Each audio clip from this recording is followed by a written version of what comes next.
Indiana Jones and the Door Opening Expedition, also known as Indiana Jones and the Great Circle. Now picture this, you've been to work and after a long day you decide you want to play the new Indiana Jones game. Okay, maybe it's not so new now, but a walk down memory lane, you want it parked in the palm of your hands and you're ready to go. Dr. Jones is at your behest and adventure is ready at your fingertips, and that's where the adventure begins. With a sense of wonder, you're thrown into a deep jungle fauna and you're traveling through with two guides at your side, and it's a fantastic starting point. It's engulfed in a sense of awe and mystery. However, this doesn't last much longer past the opening act. Movies take out the boring bits, the parts of which are not entertainment. You wouldn't want to watch Dr. Jones relieve himself after a bad batch of tackles. That's not fun. Indiana Jones and the Great Circle doesn't do this per se, but it's much worse than that on a micro level. It brings in monotony and tasks which don't require a second thought. But in Indiana Jones and the Great Circle, this requires one too many processes. Now, what am I referring to? It's the act of opening.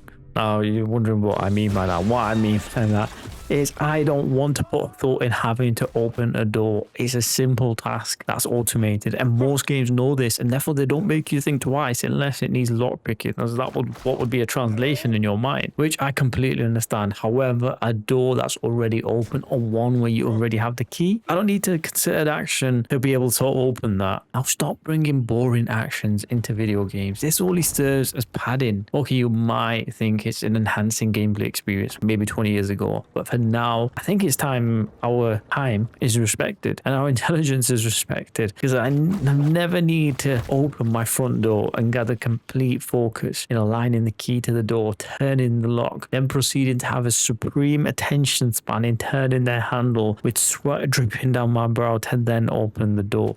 Okay, I acknowledge that analogy is probably way over the top, but what I'm getting at here is I want a lean adventure with a focus on fun. Give me the highs. You can caveat it with some moments to make the highs stick even more, but not in the form of a limb simulator, opening a treasure box by using an upward motion, or turning the key by moving it to the right on the controller. Why is that something that's part of this game? Maybe it's an attempt to bring out the Doctor in Indiana Jones, but that's not necessarily why we're drawn to these experiences. And on second thought, it's actually an insult to the Doctor. Like, why does he need to give so much thought to opening the door? The man has a PhD, for crying out loud. And what I want is a lean, mean gaming adventure machine. This is time wasting. Less is more, and take out the slog and replace it with a refined. Your audience is older and time constrained. The clock is ticking on all of us, but more so an older audience, so to speak, and we don't get to spend as much time playing video games. Now, I don't want to spend it having to do 3 steps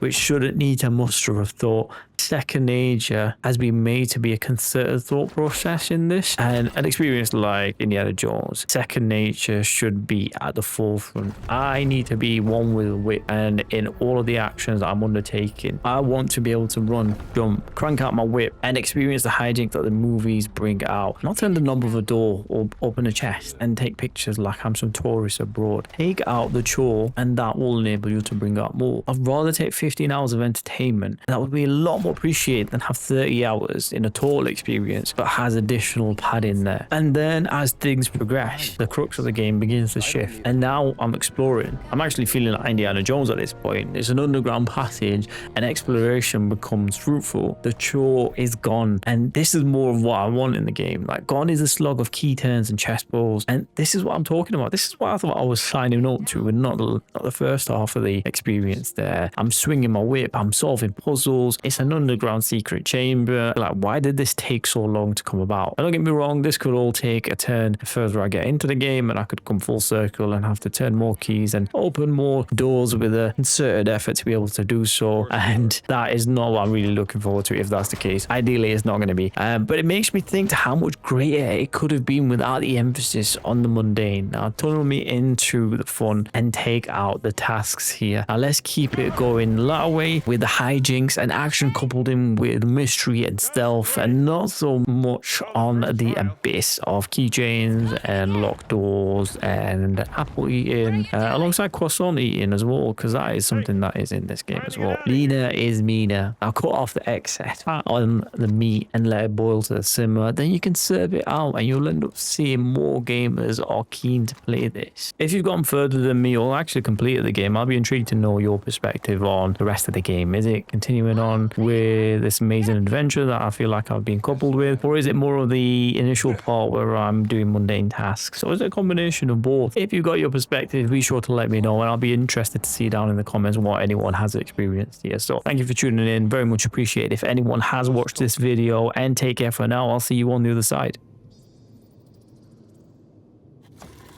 How did you...